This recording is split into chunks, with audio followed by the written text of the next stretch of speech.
Gay clubs. They are places where LGBT community can meet, talk, and drink. Today's clubs are full of alcohol, pretty boys, karaoke, and Lady Gaga music, but has it always been this way? What did the first gay clubs in our history look like? Hi, my name is Sasha, and today I will tell you all about it. Keep watching. Gathering places that were favored by gay people have existed for centuries. Gay people felt the need to meet with other people like them. And since back then it was punished pretty much anywhere throughout the world, they had to be very cautious about where they went and who they were around.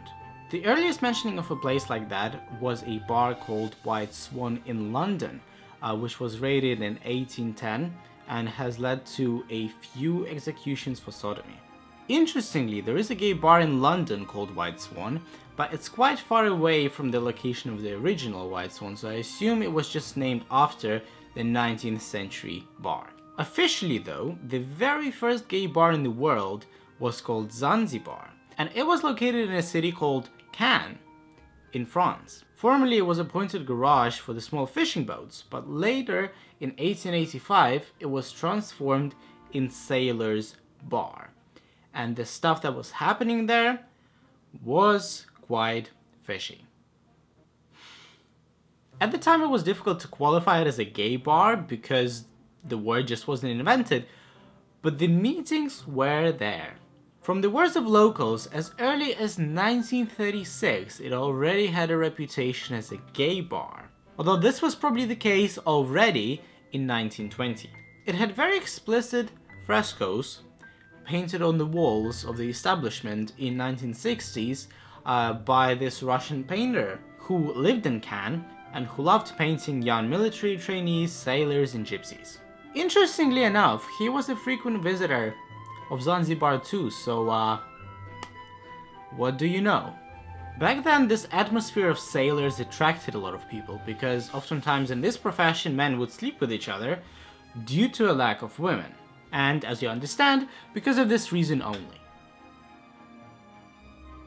And so in 50s all the way through to 70s it would usually be Parisian and international intelligence that would visit places like this. Famous actors, writers and musicians who were gay, and as creative people desperately needed this feeling of connection with their community.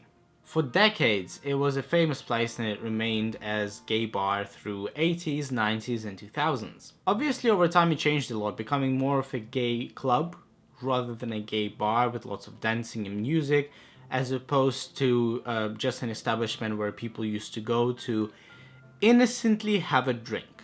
Sadly though, that bar was closed in December 2010. Jean-Marie, who was the owner at the time, had to sell it and was desperately trying to find the person who would perpetuate this establishment's very long gay history, but was unable to do so and had to sell this place to someone who transformed it into something else. And that was exactly how France and the entire LGBT world has lost its biggest heritage. Which is a shame. But life goes on, new gay clubs and bars are being opened all the time in more and more cities now, but I wanted to make this video for you to remember this place, to nurture its memories, and to know the next time when you go to a gay club or a gay bar yourself, where it all began. Thank you very much for watching, hope you learned something new for yourself. Please support my channel by liking and subscribing to it, and follow my Instagram for daily updates. The link will be in the description of the video. Have a lovely week, and I will see you in the next video. Bye.